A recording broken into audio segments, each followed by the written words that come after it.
Super Rugby season is only about a month and a bit away, folks, for 2025. We sit here in the Southern Hemisphere in the middle of summer. It's January. Not really rugby season, but my social media feeds are full of guys from these teams getting their pre-season action going. A bunch of Broncos and other pre-season trainings going on for the 11 Super Rugby teams. Let's get the hype train going for the year with some of the transfer news, some of the kind of ins and outs from the 11 clubs. Obviously, with the demise of the Rebels, their players have spread, some of them throughout the world, but a number of them throughout the remaining Super Rugby clubs. We'll go through the main ones. It's not going to be a list of every single transfer because there's going to be some guys who are just kind of academy guys and whatnot, squad players that have also been transferred, but some of the main guys. And you guys can let us know your thoughts on who you think the favourites are. Is it my Blues, who are the reigning champions, believe it or not, as they go in to kind of defend their title in 2025. Speaking of the Blues, their squad's pretty stable. Bodie Barrett being back from Japan is the main one. He's obviously played with the All Blacks last year, but didn't play with the Blues in our title-winning season, if I haven't mentioned that already. Harry Plummer was the guy pulling the strings at 10, so Bodie Barrett is back. He's the veteran guy to have back, but Akira Ioane, it's going to be our first season without him as he's headed off to Japan in a long time. So he's been a real stalwart for Blues rugby, but he is gone. For the Chiefs, also pretty stable. They've not had a kind of massive turnover of guys. They've lost Tyrone Thompson, the hooker, to NRL, of all places. But yes, that's a shame. But I think he's got a brother who plays league, doesn't he? So he's headed off, but they have kind of replaced him with Brodie McAllister from the Crusaders. Both of those guys, I guess, not really supposed to be the first choice guys in their position. The Chiefs had a bit of a hooking crisis in terms of injuries last year, but hopefully Samisoni Takiaho is back. But Brodie McAllister signed. They've also got Jerome Brown, a kind of hard-tackling loose forward who's back in New Zealand after spending a few years with the Brumbies. For the Hurricanes, they've lost a bunch of the veterans. They've lost Perenara. They've lost Geordie Barrett just for this season as over in Leinster. And they've lost some of their kind of exciting wingers like Rayasi. They've lost Morby.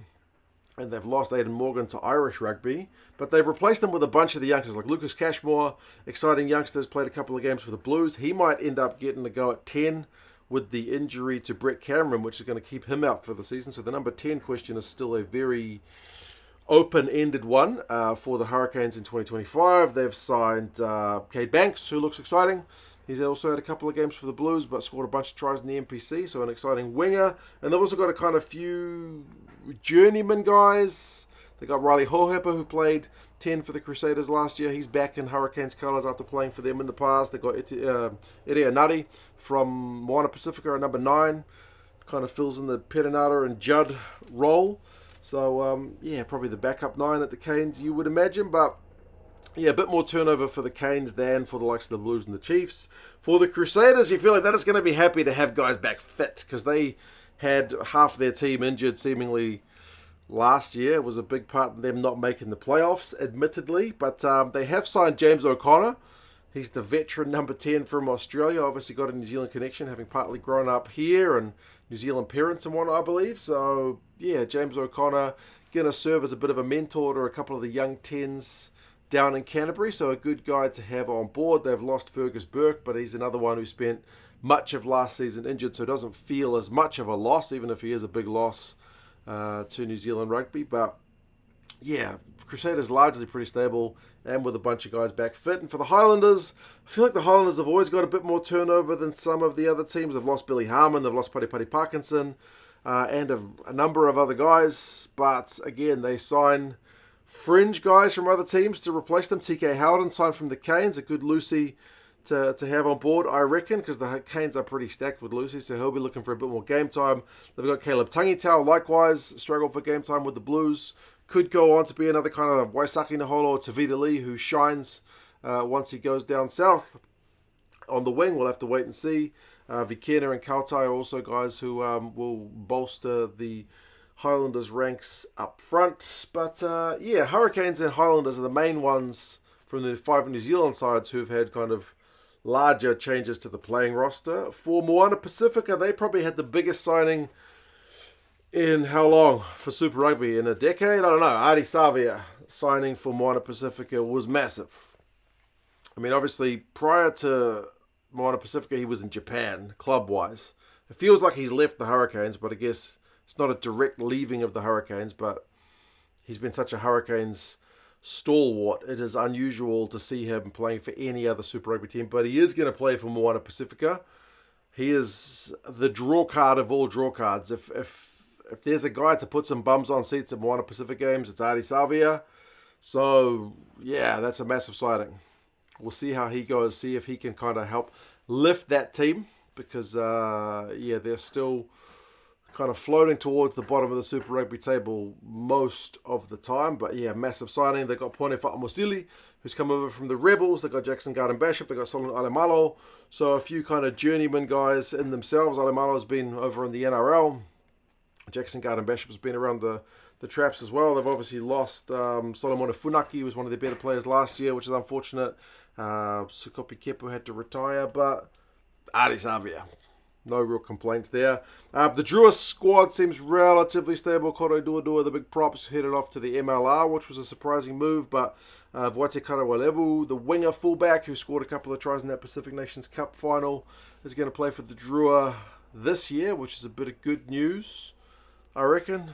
Funnily enough, the one guy I highlight from the Drua is a winger, but a winger fullback, there you go.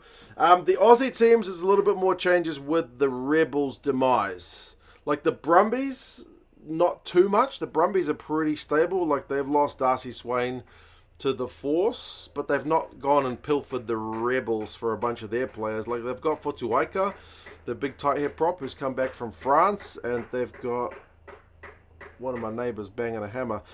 They've got Tualima, the kind of lock loose forward, who maybe is going to help fill in the vacancy left by Swain. But yeah, the Brumbies squad's pretty stable.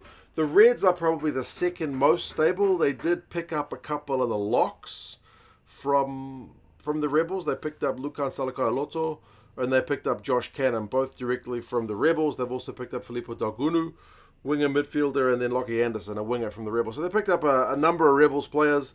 They've lost Penny Ravai, the prop. They've lost Jordan Pataya to the NFL, potentially, and they've lost Suliasi Vunivalu, who never kind of fully panned out since his switch from the league. But I feel like the the Reds have done relatively well from it.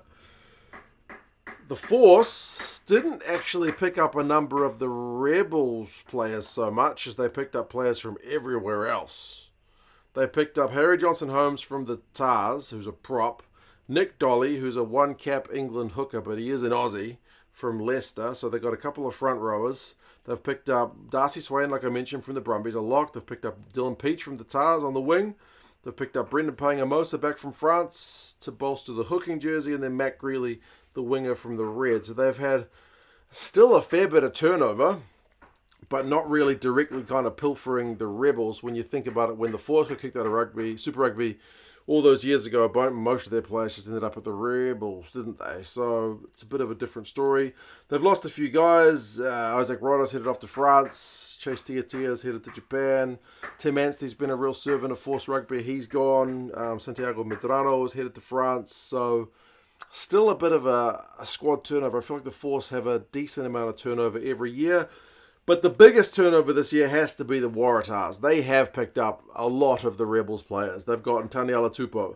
They've gotten Isaac Kailea. They've got Rob Leota. They've got Andrew Kellaway. They've got Darby Lancaster. All these Rebels players, props and Lucy's and outside backs. But the biggest signing is probably Joseph Soali'i, who got his Wallabies debut before his Super Rugby debut. Looks a pretty good player from what we've seen of him. So he's going to be a big name signing. He's going to hopefully put a few bums on seats in Sydney. New coach in Dan McKellar. It's a whole new squad. It may take a while for these guys to gel, but a lot of these guys have played together either at the Rebels or at the Wallabies. Jed Holloway, Lockie Swinton, Eze Parise, Mark Nawani Tawase. These guys are all gone. New coach in Dan McKellar. But yeah, there's a fair few signings for these Super Rugby teams. As I said, not an exhaustive list. There are more. But you guys let us know your thoughts as to who you are most looking forward to see in Super Rugby 2025. I'm going to go poke my head out the window to see what my neighbour is hammering away at. And you guys let us know your thoughts. Talk to you guys again soon. See you later.